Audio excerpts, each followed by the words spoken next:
Hello, स्वागत है आपका कंपटीशन की दुनिया में। क्या आप एक जीनियस हैं? तो आगे आने वाले 10 के 10 सवालों के जवाब आपको पहले से पता होंगे। वैसे क्विज नंबर 38 है और ये बेस्ड है क्लास 7 के ज्योग्राफी चैप्टर 3 टाइड्स पर। यह है रेटिंग सिस्टम। अगर आप 10 में से 10 सवालों के सही जवाब देते हैं तो आप वाकई में एक जीनियस हो। Question number 1, what is the direction of centrifugal force? Centrifugal force का डायरेक्शन क्या होता है? Option A towards the centre, option B away from the centre, option C towards the earth, option D none of this. 5 second है आपके पास, लेकिन आप चाहे तो वीडियो को पॉज भी कर सकते हैं क्योंकि समय काफी कम है।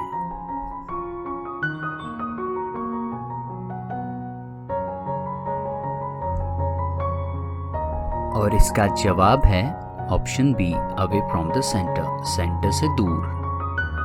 Question number 2, what is the relation between gravitational force and centrifugal force during revolution of earth? जब अर्थ का रिवॉल्यूशन होता है तब ग्रेविटेशनल फोर्स में और सेंट्रीफ्यूगल फोर्स में क्या रिलेशन होता है? Option A centrifugal force is greater than gravitational force, option B gravitational force is greater than centrifugal force, option C centrifugal force is equal to gravitational force, और option D none of the above। 5 second.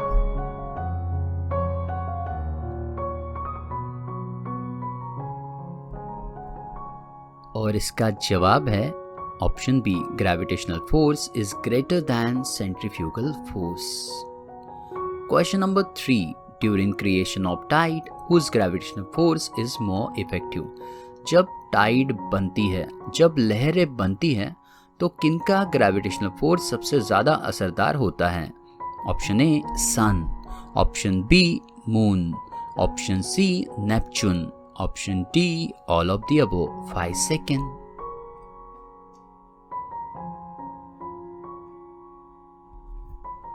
और इसका जवाब है option B moon.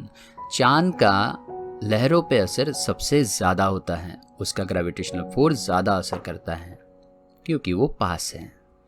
Question number 4, which are the factors responsible for tides in a sea? समंदर में tides के लिए, लहरों के लिए इनमें से कौन से फैक्टर्स रिस्पॉन्सिबल है? Option A the gravitational pull of the moon and the sun as well as that of the earth. Gravitational force चांद का, सूरज का और पृथ्वी का।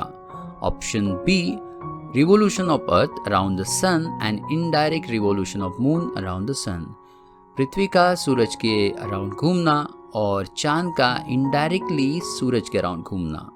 Option C centrifugal force generated due to the rotation of earth. पृथ्वी के घूमने की वजह से जनरेट होने वाला सेंट्रीफ्यूगल फोर्स, ये भी। और option D all of the above, सभी के सभी। 5 second.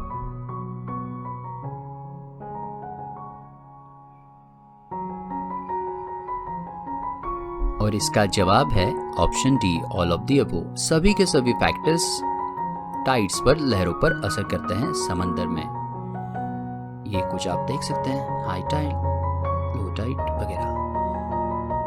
Question 5, highest high tide occurs on fill in the blank? सबसे बड़ी हाई टाइड इनमें से कौन से दिन पर होती है? Option A full moon day, option B new moon day, option C first quarter, option D both A and B, sorry E in both. 5 second.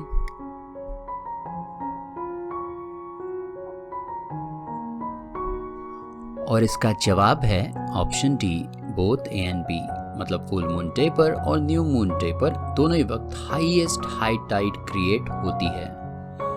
Question number 6, highest high tide is also known as? Highest high tide को इस नाम से भी पुकारा जाता है। Option A spring tide, option B neap tide, option C mammoth tide, option D giant tide. 5 second.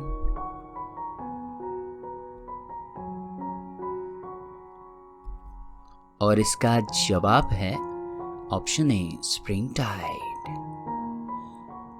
आप देख सकते हैं हाई टाइड को। Question number 7, lowest high tide is also known as? सबसे छोटी हाई टाइड को ये भी कहा जाता है? Option A small tide, option B neap tide, option C back tide, option D giant tide. 5 second.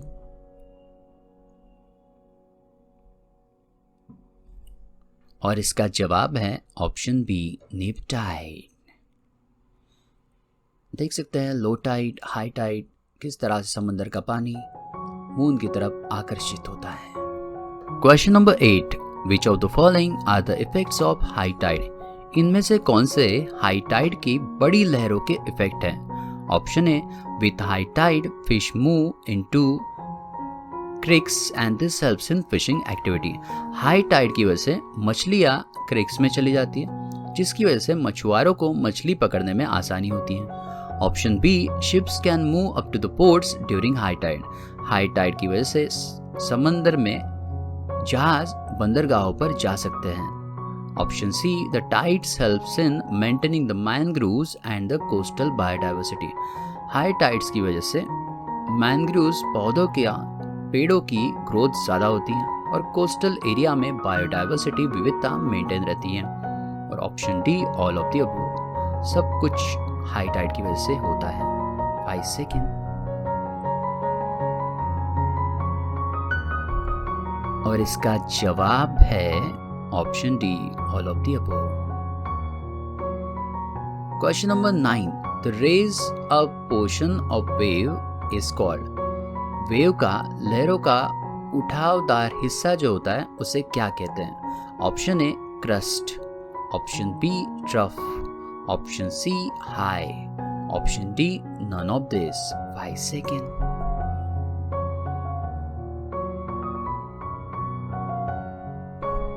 और इसका जवाब है ऑप्शन ए क्रस्ट या crest. Question number 10, the distance between two successive crust और trough is called, fill in the blanks. दो crust के बीच में का, एक के बाद एक आने वाले क्रस्ट के बीच में का, या एक के बाद एक आने वाले दो ट्रफ्स के बीच में का जो डिस्टेंस होता है उसे क्या कहते हैं? Option A amplitude, option B trough, option C wavelength, option D none of this. 5 second.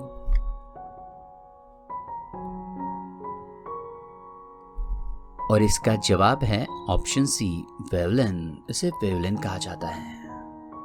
तो क्या रहा आपका स्कोर? क्या आपने 10 में से 10 लिए? तो आप वाकई में एक जीनियस हो और खुद को शाबाशी दे सकते हो और देनी भी चाहिए।